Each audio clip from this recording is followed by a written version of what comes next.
a major story coming out of Atlanta earlier today. A federal judge has now ruled that former President Donald Trump and his campaign must pause on using the song "Hold On, I'm Coming." This decision came after the estate of the late R&B artist and songwriter Isaac Hayes sought an emergency injunction to stop the Trump campaign from using the song. Of course, very important that we're getting some of those issues in. We were able to speak a little bit earlier today to Fox 5 there in Atlanta. Reporter Deidre Dukes was there on the story. Want to bring up those remarks now here on Live Now. Welcome back in here to Live Now from Fox. I'm your host, Christina Evans. We're following a major case out of Atlanta. We now know some breaking news. A federal judge has now ordered the Trump campaign to stop using the music of Isaac Hayes. This is a major breakthrough in a case that's been going on, the family says, for several years. To give us a little bit more information now, I want to bring in Fox 5's Deidre Dukes. She's been following this case.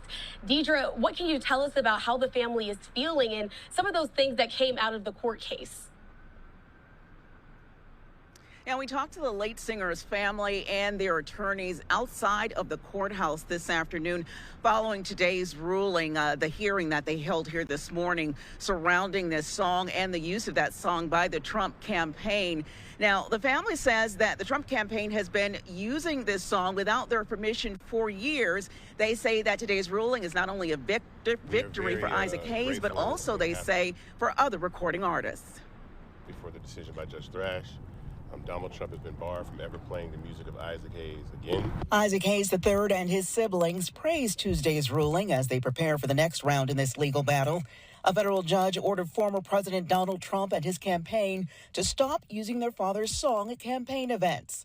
Attorneys for the late singer and songwriter's family faced off against Trump's lawyers in court. They sued the Trump campaign for repeatedly using the song "Hold On, I'm Coming," arguing Trump didn't have permission to use the song and was causing irreparable harm to the late singer's brand. I want this to serve as an opportunity for other artists to come forward that don't want their music used by Donald Trump or other political entities, and continue to fight for music, artist rights, and copyright. The Trump campaign also scored a victory in court.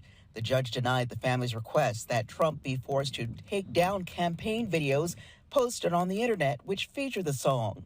We're not clear that the Hayes family does have an ownership right. The judge felt that there was enough in the record to at least make a prima facie finding that they did have some kind of ownership right. It's a little bit murky, and the judge acknowledged that it's murky. Attorneys for the former president insist they did not violate copyright law, but had indicated in court documents filed Friday that they would no longer use the song. Out of consideration for the sentiments of the Hayes family and in order to avoid further litigation on that score, we would stop playing it. So it's not being used anymore.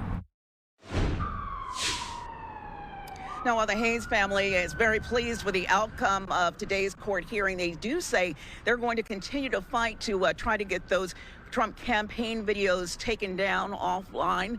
They also say that they'll continue to seek monetary damages. That's the latest here in Atlanta. Deidre Dukes, back to you. All right, thank you, Deidre, for that update. And one quick question.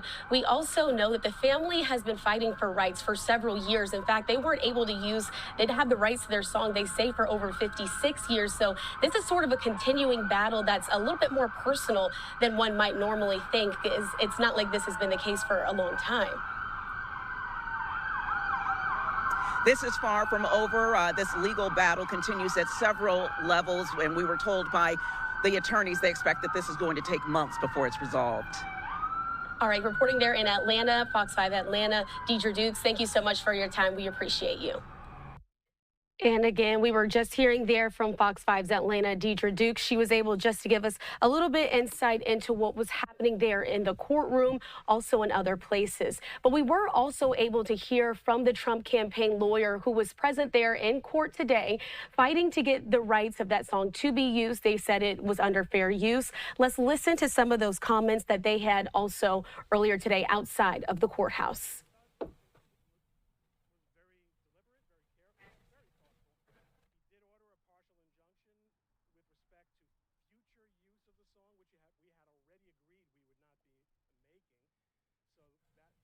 All right. It doesn't seem like we have the audio right now, but thankfully earlier today we were also able to get some more insight as well from the lawyers of Isaac Hayes and his family. Of course, he's representing the estate there as well.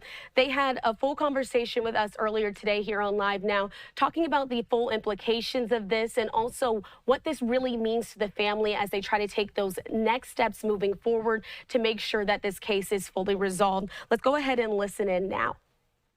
We have some breaking news this afternoon. We now know that a federal judge has now ordered former President Donald Trump to stop using Isaac Hayes' pen song at rallies. Take a look at this tweet that we have from The Hollywood Reporter. Donald Trump, again, there ordered by a federal judge to immediately stop using these songs. Now, this has been a big conversation of discussion. In fact, we're getting a tweet as well from Isaac Hayes III. He's the son of Isaac Hayes, that famed songwriter. He said, "Today, our family was granted an injunction against real Donald Trump from playing Isaac Hayes III music ever again. We are pleased with the decision by the courts and move to the next phase of this lawsuit." There at the bottom, thanking his lawyers working hard on the case. And this afternoon, we also have one of those lawyers here with us this afternoon, James L. Walker Jr. James, thanks for joining us. Obviously, this is a case that's now grabbing national attention. Can you sort of explain a little bit about what happened today in court and what the importance is moving forward? Well, thank you for having me. It is a very significant day in court when you see a federal judge in a non-civil action of, say, domestic abuse or some kind of domestic fight or something. When you see a federal judge give you injunctive relief, that is a very, very rare occasion in federal court. So the judge obviously agreed with the Hayes family that Donald Trump needs to stop using their music. They had sent him a letter about 100 days ago through their PRO, which is a public performance rights organization called BMI, which basically gives you a blanket license to use music at these rallies. Donald Trump and Team Trump and the Trump campaign were notified not to use the song anymore, but they used it another 30 or 40 times at different rallies around the country. So the judge said enough's enough. He granted us our request that they not use it and they cease and desist. And he also followed my request that certain other defendants will be able to provide a blanket license or work out some kind of payment to the Hayes family for some of the other defendants. There were 5 other defendants. So we're working diligently to get this matter resolved. Now we look at the underlying trial, the underlying case, and we move forward with the case. Today is just injunctive relief, a first step. It's not the end-all, be-all. We still have other ways to go and other things to do in this case. I want to make sure that's clear, that this is not, the case is over. We won injunctive relief today, but we got to get a decision on these licenses that are still being used illegally, these songs. One of those things that's super important within this case as well is the fact that this, you've said, has been used over 100 times at rallies, 30 or 40 times since you first reached out with that initial cease and desist. Is a cease and desist normally something that works initially, or is having to go to court also something that happens pretty regularly in these types of cases? I'm glad you asked your question that way. Normally with regular folks, you send a cease and desist and they stop doing it. But this is Team Trump. We know they like to bully. We know they like to say the law doesn't apply to them. The rules don't govern them in their conduct. So Isaac Hayes and the estate of Isaac Hayes is the first party that I've ever seen that said, okay, we're going to do more than send a cease and desist. We're going to actually sue you. And that's pretty gutsy on behalf of the estate and those who support the estate, the family members. I just think a cease and desist letter here would not go far enough. You had to do this action today to get Donald Trump's attention that this is real, that the threat is imminent in terms of you having to pay millions of dollars for the use of this catalog. And also looking ahead, we know that in court today, they tried to use the argument of fair use. Where did you stand with that, Yeah. and how did the judge respond to that? Because that's a term that's often thrown around, and for those of us who are not in the legal industry, fair use, it can be a little confusing, that act and the real reason that you can use that. Can you go ahead and explain and speak to that a little bit? Sure, sure. Normally, when you hear a issue that involves fair use, it's usually for charitable purposes, nonprofit use, an event at a high school, college, a church, something like that, you might say is non-profitable, it's fair use, it's not really hurting anybody. You're throwing rallies that are raising money, and you're raising to the tune of, I think, $300 or $400 million from all of this fundraising they're doing. There is no fair use here. This is more than a just gathering at a high school or college or something that's not really a profitable event or a charitable event. It's nothing like that at all. The RNC, the GOP, the Team Trump, all of the defendants, the NRA, when they're doing these rallies, we know they're raising millions of dollars. So we kind of laughed at that argument, and I think in the end, the judge didn't buy it either. They also tried to question whether or not we had the copyright, so we were able to provide documents that clearly show we have the copyright, a co-ownership of the copyright. And I think the theory on the Trump side was we're just going to throw everything out there and hope something stick to cast doubt on the need of an injunction. And unfortunately for them, that didn't work out. The judge clearly saw through it. He clearly awarded Mr. Hayes and the family and the estate a temporary injunction. But in very clear, plain language, he said the following: you need a license and you are to stop using the music of Isaac Hayes. I And think he's not those were the the only. two clear things that he said. Yeah, exactly. And James, he's not the only artist in the family of an artist that has reached out. In fact, I'm going to read here from a list. We also know that the state of Prince has also tried to tell Trump they don't want him using those songs at any rallies, as well as Tom Petty and, of course, Adele. She's still here with us. But there are other people who have both spoken out and said they don't want these songs used. Do you think that this case could potentially provide some sort of way forward for other artists who are also just sort of going back and forth saying, we don't want our songs used in a political capacity? What you're talking about is the galvanization of artists worldwide, and the answer is yes. We hope this case and the message that we are sending is received as something bigger than Isaac Hayes III, his father, Isaac Hayes Jr., the estate of Isaac Hayes, Hayes Enterprises. We hope this case is seen as something that mobilizes artists worldwide and nationwide to realize, hey, we own our copyright, we own our intellectual property, we own our trademarks. We can go in here and fight for our rights just like anybody else. If this were IBM or Coca-Cola or some other big company with a trademark or copyright, intellectual property, this wouldn't even be a fight. These companies would come in here and shut this mess down. And you and I both know that. So we hope today's decision by the judge to grant Isaac Hayes a preliminary injunction and to order Donald Trump to cease using the song without a license, the judge's own words, we hope that sends a message to other artists that you can take this leg too. Reach out to Isaac Hayes, reach out to myself, whoever, but you can take this same decision or these same steps if you choose to. And we also know that this is not the first time this has been brought up. He says in an interview, Isaac Hayes said that the family has been going through this since 2022. And that's around the time when they actually received the rights back to their father's catalog, because they hadn't had it for 56 years at that point. Can you sort of explain Correct. what the family is now feeling, knowing that they have just a bit of power back in their pocket after, again, probably those kids going their entire life knowing that they did not have control over that music? Oh, the family's ecstatic. I just left Isaac Hayes' office over at Fanbase on Howell Mill Road in Atlanta. I just left his office, and the family's excited. They're ecstatic. They feel like finally the children who have watched a dad and a granddad not reap all the benefits of his music catalog, which we consider publishing because music is put on sheet music. So we say the word publishing when we record records, or we put music on sheet music, or we just release music. So they watch their dad not get the benefits of his labor and his hard work for this music. So today for the family was a wonderful day to just finally see victory for the estate of Isaac Hayes, the catalog of Isaac Hayes, and the intellectual property of Isaac Hayes. So they are totally ecstatic. And many times young Black writers will sign deals, or they get in debt and they need to turn over their copyright to a bigger company. A lot of artists have done this, as we know, over the decades and over the centuries. So it's good to see an artist, first of all, terminating what we call termination of a copyright, where you notify somebody, hey, I'm getting my copyright back, I'm terminating you through the Library of Congress. The Isaac Hayes family notified them 10 years ago that they were taking this copyright back. And now today they're notifying Donald Trump that you can't bully us. You can't trample over us.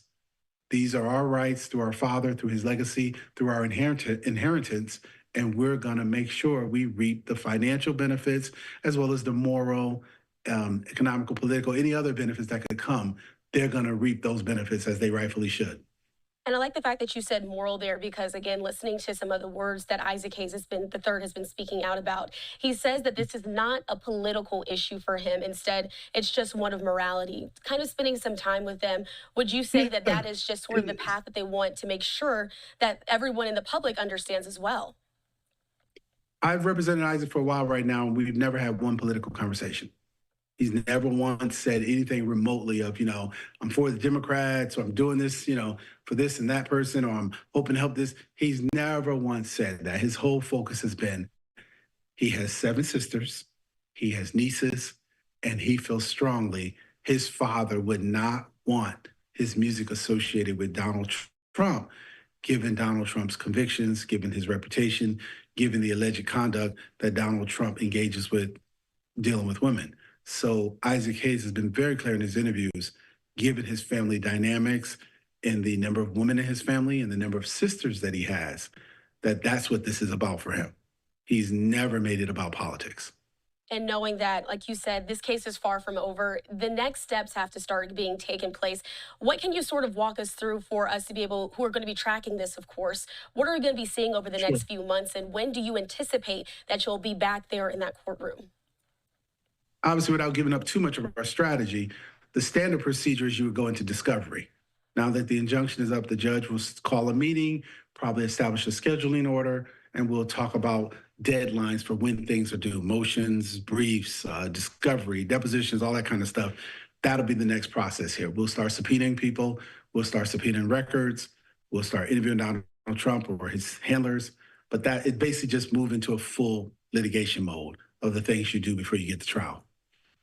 All right, that's been James L. Walker Jr. there representing the Hayes family and the estate as they're in this fight against Donald Trump and other political organizations from using songs that are unlicensed. James, thank you so much for your time. We really appreciate it. And those were just some comments earlier from the Hayes family lawyer. Of course, I did tell you earlier, we do also have some sound earlier from today outside of the courthouse.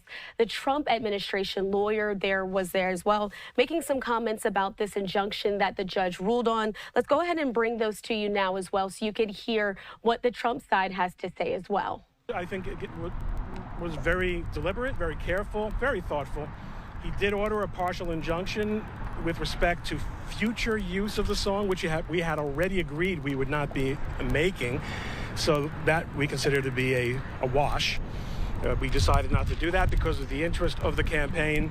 I'm sorry, the campaign has no interest in annoying or hurting anyone. And if the Hayes family feels that it hurts or annoys them, that's fine. We're not going to force the issue. Most important to us at the moment was that the judge, in recognition of really important free speech and political speech interests, acknowledged that it would be an excessively broad use of his injunction power, which is prohibited by the federal rules as well as the United States Constitution, for him to have issued an order that would have resulted in the campaign being forced to take down videos. So we're very gratified about how it came out. I think it's very important for us to understand that the fair use argument that we've been making is based on the way the video appears more or less in the background of the video. I'm sorry, that the song appears in the background of the video. We did, when alerted to the issue, get a license. We got a license because creators are entitled to be compensated for their work. We believe obviously, the campaign believes, and Mr. Trump believes in following the law. When the issue was brought to our attention, we got a license. In terms of fair use, though, that comes in at the video level. The idea that entire videos that have that music in the background should be taken down, that's where the fair use argument comes in. And I'd be happy to give a primer on fair use, but I don't think we're up for that today, especially. And again, those were just some of the comments from the Trump campaign's lawyer there, fighting for that use, saying that they were just responding to that judge's injunction to them using the song, saying that they won't be using it going forward. They don't want to annoy the family. But again, this is a case that's going to continue ongoing, and we are going to continue tracking it here on Live Now.